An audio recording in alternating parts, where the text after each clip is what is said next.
एक आदमी मिठाई और बेकरी की दुकान चलाता है और वो सोचता है कि क्यों ना अपने व्यापार को बड़ा किया जाए ताकि वो और भी ज़्यादा पैसे कमा पाए। इसीलिए वो क्या करता है, वो जाता है बैंक और बैंक में जाकर वो अप्लाई करता है लोन। लेकिन क्या होता है दोस्तों, जो बैंक के अधिकारी होते हैं वो उसके डॉक्यूमेंट्स को देखकर उससे मना कर देते हैं। वो कहते हैं कि देखो तुम्हारी सिविल खराब है, इसीलिए हम लोग तुम्हें लोन नहीं दे सकते। अब वो आदमी अपने घर वापस आ जाता है और वो सोचता है कि आखिर पैसे कहाँ से लाऊं कि मैं अपने व्यापार को और बड़ा कर सकूं। तभी उसके मन में एक आइडिया आता है कि क्यों ना इस बैंक को ही लूट लिया जाए ताकि बैंक को लूट के वो अपने व्यापार को बड़ा कर सके। इसीलिए दोस्तों वो क्या करता है, वो बहुत सारी वेब सीरीज और क्राइम पेट्रोल जैसे ऐसे एपिसोड्स देखता है जिसमें वो सीखे कि आखिर बैंक में चोरी कैसे की जाए। और वो आखिर में एक वेब सीरीज देखता है जिसका नाम होता है मनी हाइट्स। और मनी हाइट्स को फॉलो करते करते वो स्टेट बैंक ऑफ इंडिया की एक ब्रांच को लूट लेता है, उसमें डकैती डाल देता है और वहां से आराम से लगभग 17 किलो 700 ग्राम सोना चुराता है और अपने घर चला जाता है। पुलिस आती है, फॉरेंसिक की टीम आती है, डॉग स्क्वाड आते हैं, सभी लोग पूरी मेहनत करते हैं उसे ढूंढने के लिए। लेकिन ये चोरी इतनी परफेक्ट तरीके से की जाती है कि पुलिस के हत्थे कुछ नहीं चढ़ता। लेकिन दोस्तों उससे एक गलती हो जाती है, गलती ऐसी गलती कि जिससे 9 महीने बाद उस आदमी के बारे में पुलिस को पता चल जाता है। और जब पुलिस उससे पूछती है कि तुमने चोरी कैसे की, तो दोस्तों वो फिल्म वाली कहानी बताता है तो पुलिस वाले भी सोचने पर मजबूर हो जाते हैं। दोस्तों आखिर उससे ऐसी क्या गलती हुई थी, आज की कहानी से हम बस यही जानेंगे कि उसने आखिर इतनी परफेक्ट चोरी कैसे की और कौन सी गलती ऐसी थी कि जिसके बाद वो 8-9 महीने बाद पुलिस के हत्थे चढ़ गया। दोस्तों कहानी में आगे बढ़ेंगे उससे पहले मैं बस आपसे यही कहना चाहूँगा कि अगर आप मेरे चैनल पे नए हैं तो चैनल को जल्दी से सब्सक्राइब कर दीजिए ताकि रोजाना शाम को 8 बजे मैं आपके लिए एक सच्ची घटना की कहानी लेकर आ सकूं। नमस्कार दोस्तों, मैं गौरव शर्मा और आप देख रहे हैं गौरव शर्मा सफर। दोस्तों आज की जो सच्ची घटना मैं आपको सुनाने जा रहा हूं, ये सच्ची घटना शुरू होती है कर्नाटका की राजधानी बेंगलोर से। बेंगलोर से लगभग 325 किलोमीटर दूर एक जिला लगता है जिसका नाम है दावनगेरे, और दावनगेरे का एक छोटा सा कस्बा है जिसका नाम है न्यामती। दरअसल दोस्तों मैं बात कर रहा हूं 28 अक्टूबर 2024 की सुबह लगभग 10-11 बजे का समय होगा। न्यामती में एक नेहरू रोड करके जगह है और यहीं पे स्टेट बैंक ऑफ इंडिया की एक शाखा है। यहाँ पे दोस्तों होता क्या है, 28 अक्टूबर 2024 की सुबह सोमवार का दिन होता है जब बैंक के जो कर्मचारी होते हैं जैसे ही बैंक खोलते हैं तो बैंक खोल के जैसे ही अंदर जाते हैं तो अंदर जाके उनकी आंखें खुली की खुली रह जाती हैं।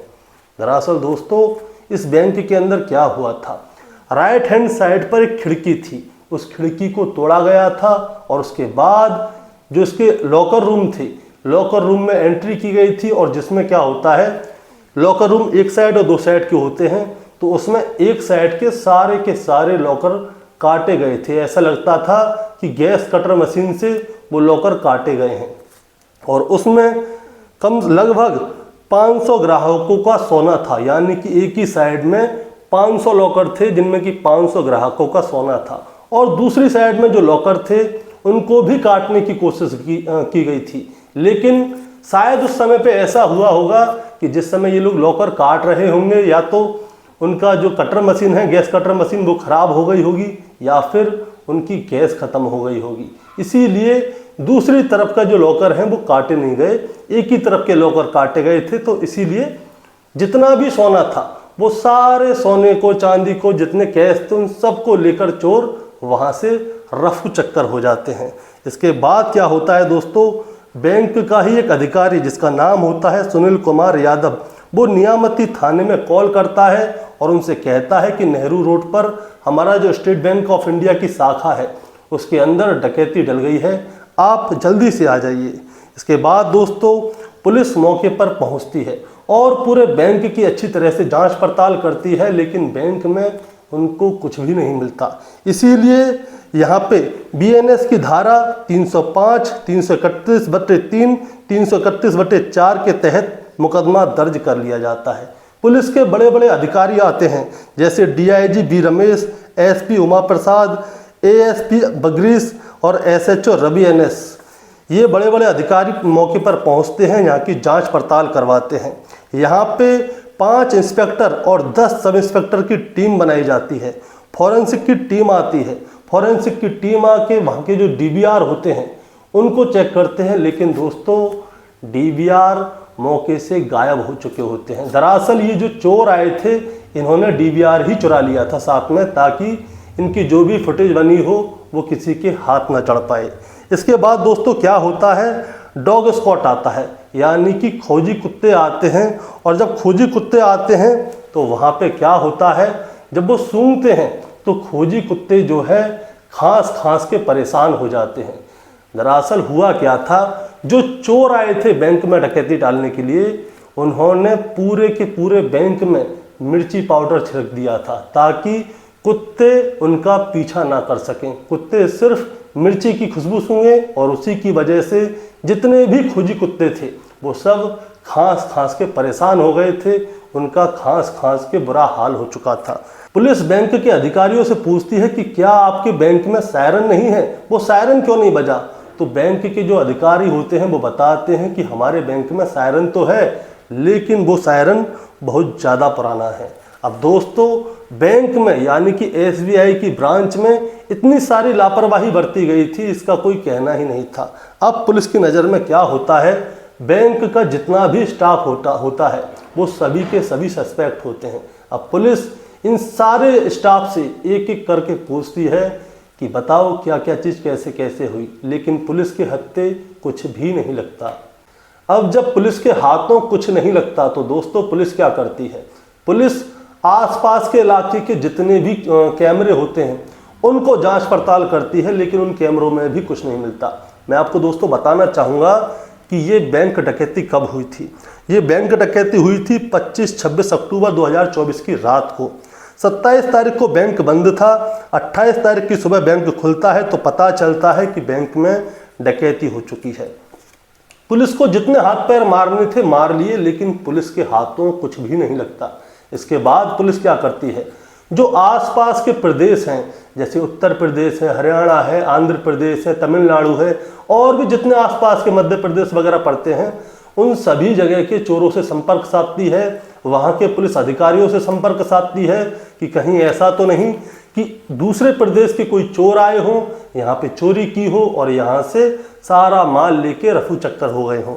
लेकिन दोस्तों पुलिस के हाथों कुछ नहीं लगता। इसके बाद पुलिस क्या करती है, पिछले पुराने 15 साल के जितने भी रिकॉर्ड होते हैं, जितने भी बैंक में डकैती हुई होती हैं, उन सभी की जांच पड़ताल करती है, लेकिन फिर भी पुलिस के हाथों कुछ नहीं लगता। अब दोस्तों होता क्या है, ये जो चोरी हुई थी ये अक्टूबर 2024 के एंड में हुई थी। इसके बाद अक्टूबर, नवंबर, दिसंबर, जनवरी, फरवरी, मार्च।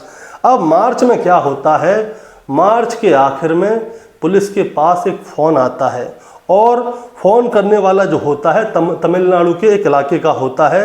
वो कहता है कि साहब मेरा नाम नहीं आना चाहिए, लेकिन मैं आपको एक खबर देना चाहता हूँ। पुलिस वाले पूछते हैं कि बताओ क्या खबर देना चाहते हो। तो वो बताता है कि हमारे गांव में एक आदमी है जिसका नाम है विजय कुमार।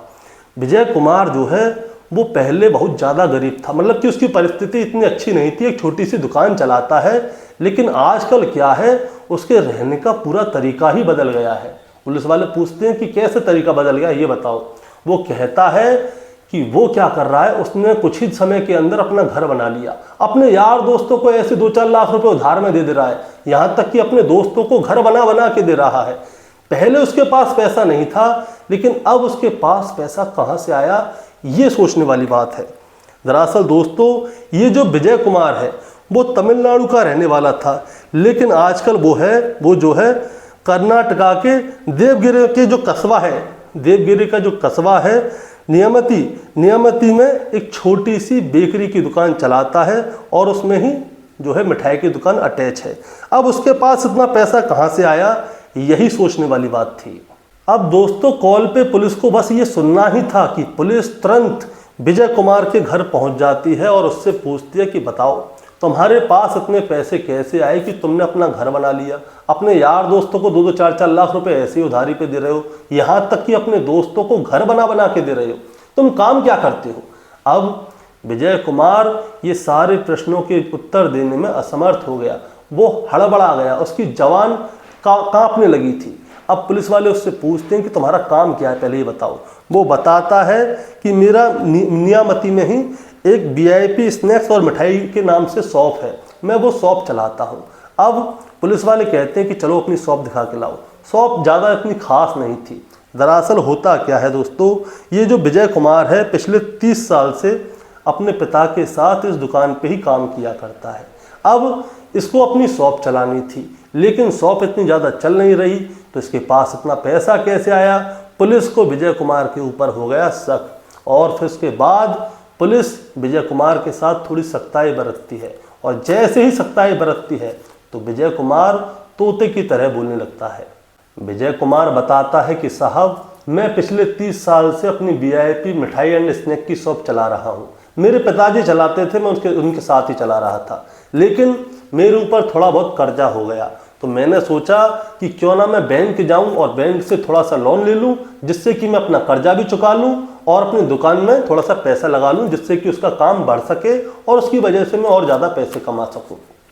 मैं SBI की ब्रांच में जाता हूं, और जब मैं SBI की ब्रांच में गया तो मैं वहाँ पे अपने सारे डॉक्यूमेंट लेके गया था, लेकिन SBI की जो मैनेजर है उन्होंने साफ कह दिया कि देखो तुम्हारी सिविल खराब है, इसलिए हम आपको लोन नहीं दे सकते। अब मैंने उनसे कहा कि साहब आप ऐसा कीजिए, मेरे साथ में दुकान के आसपास के एरिया में चलिए और वहाँ पे जाके पूछिए कि मैं कैसा आदमी हूँ, मैं आपका लोन चुका पाऊँगा या नहीं चुका पाऊँगा।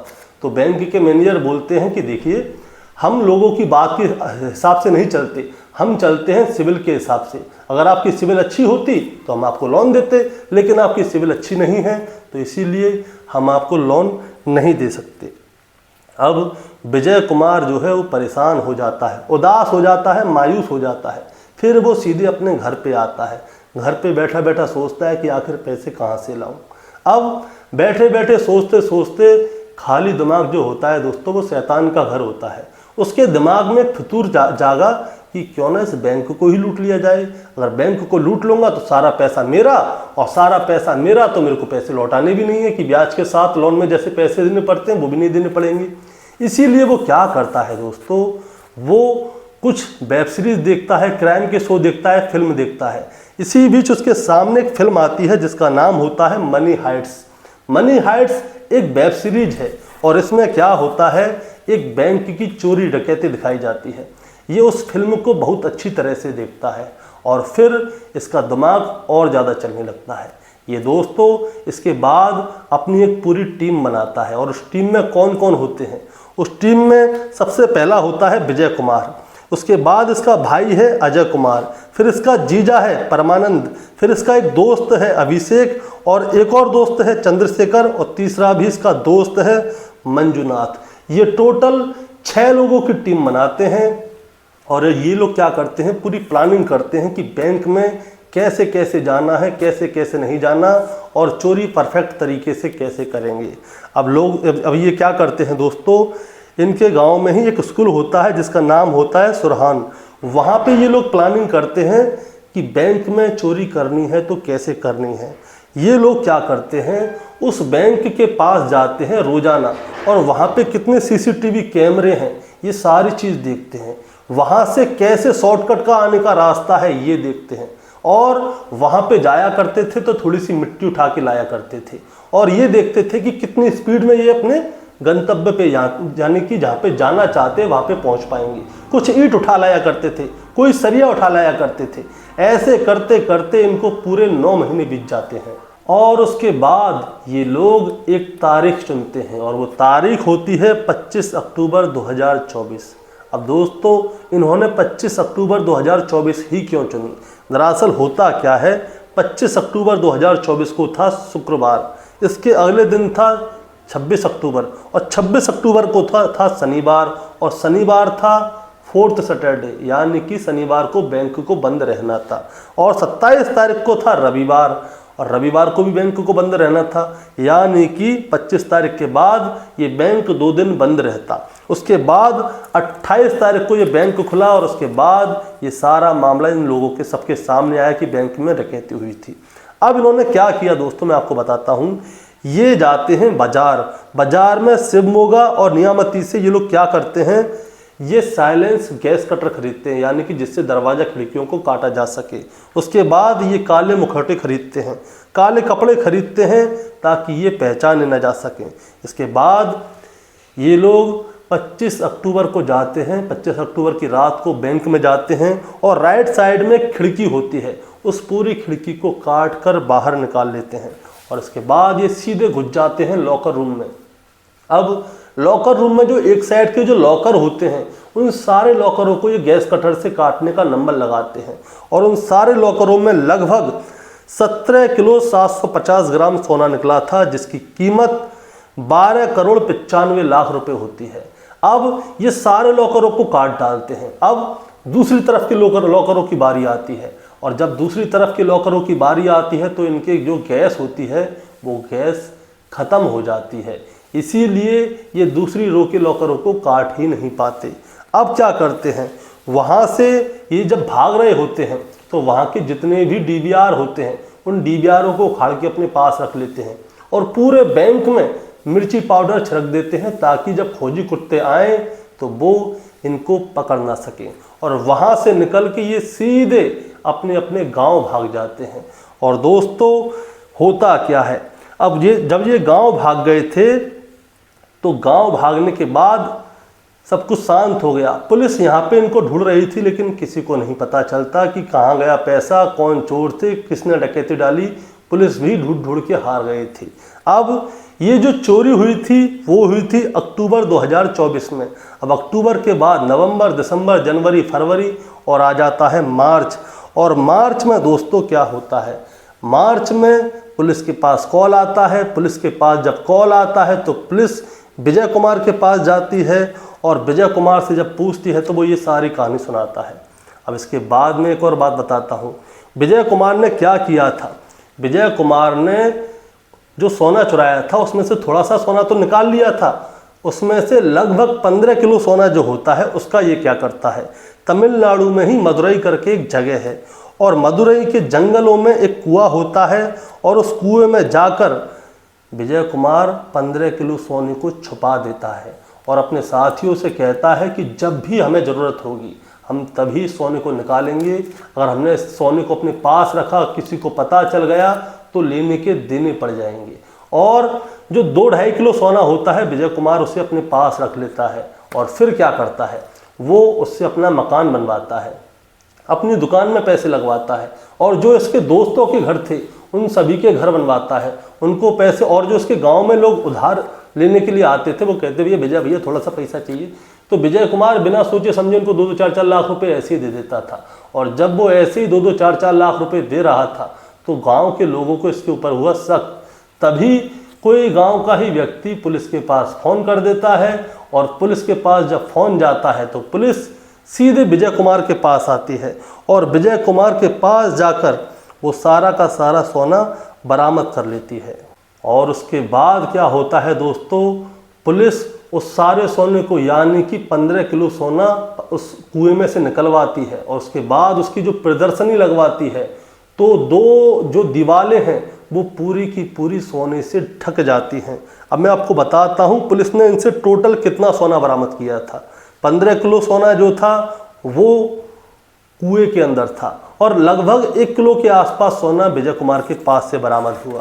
और इसके बाद ये सारा केस खुल के सामने आ गया। फिर विजय कुमार और उसके जितने भी साथी हैं उन सभी को जेल भेज दिया जाता है। और इसके बाद मैं आपको बताता हूं दोस्तों, इस मामले का खुलासा तो हो गया। अब पुलिस को जो है मुख्यमंत्री की तरफ से सम्मानित किया जाएगा, जो कि स्वर्ण पदक से सम्मानित किया जाएगा। और एक और बात, जब विजय कुमार को पैसे नहीं मिले तो उसने क्या किया, उसने वेब सीरीज़ देखी और वेब सीरीज़ भी कौन सी देखी, मनी हाइट्स। और मनी हाइट्स में उसने सोचा कि जिस तरह से मनी हाइट्स में वो चोर नहीं पकड़े गए थे उसी तरह से मैं भी नहीं पकड़ा जाऊंगा। और हकीकत में ये पकड़ा भी नहीं जाता। पकड़ा कैसे गया, जब इसने एक छोटी सी गलती कर दी और वो गलती थी अपने पैसे को शो करना। इसने जितना ज़्यादा शो किया, गांव के लोग उतने ही ज़्यादा परेशान हुए और उन सभी के मन में ये ललक जगी कि आखिर विजय कुमार के पास इतना पैसा आया तो आया कहाँ से। इसीलिए किसी ने फ़ोन कर दिया और फ़ोन करने के बाद बेचारा विजय कुमार की सारी मेहनत, सारा का सारा टैलेंट रखा का रखा रह गया। दोस्तों, इस कहानी को सुनाने का मतलब आपको परेशान करना है, विचलित करना नहीं है, बस आपको बताना है और जताना है। बताना और जताना ये है कि हमें हमेशा सीधे रास्ते से चलना चाहिए, कोई टेढ़े मेढ़े रास्ते से नहीं चलना चाहिए। कल भी मैंने आपको एक कहानी सुनाई थी, उसमें पति पत्नी ने जो है शिवाजी द बॉस मूवी को फॉलो किया था, जिसमें शिवाजी द बॉस में रजनीकांत मर जाता है और फिर उसकी जगह उसका बॉडी डबल आ जाता है। कल की कहानी देखेंगे तो उसमें पति मर जाता है, उसकी जगह पे दूसरी लाश रख देते हैं और फिर वो 4 करोड़ रुपए जो है इंश्योरेंस वालों से वसूलना चाहते हैं, लेकिन वो पकड़ लिए गए। इसमें भी विजय कुमार को पकड़ लिया गया। सारा का सारा खेल यहीं पे रखा रह गया। अब होता क्या है, लोग शॉर्टकट अपनाते तो हैं, लेकिन गुनाह जो है वो ज़्यादा दिन तक छुप के नहीं रह सकता, एक ना एक दिन बाहर आ जाता है। तो दोस्तों, आपका इस चोरी के बारे में और विजय कुमार के बारे में क्या कहना है, आप ज़रा हमें कमेंट में बताएं। चैनल पे नए हैं तो सब्सक्राइब करके जाएं, ताकि रोजाना शाम को 8 बजे मैं आपके लिए एक सच्ची घटना की कहानी लेकर आ सकूं। नमस्कार।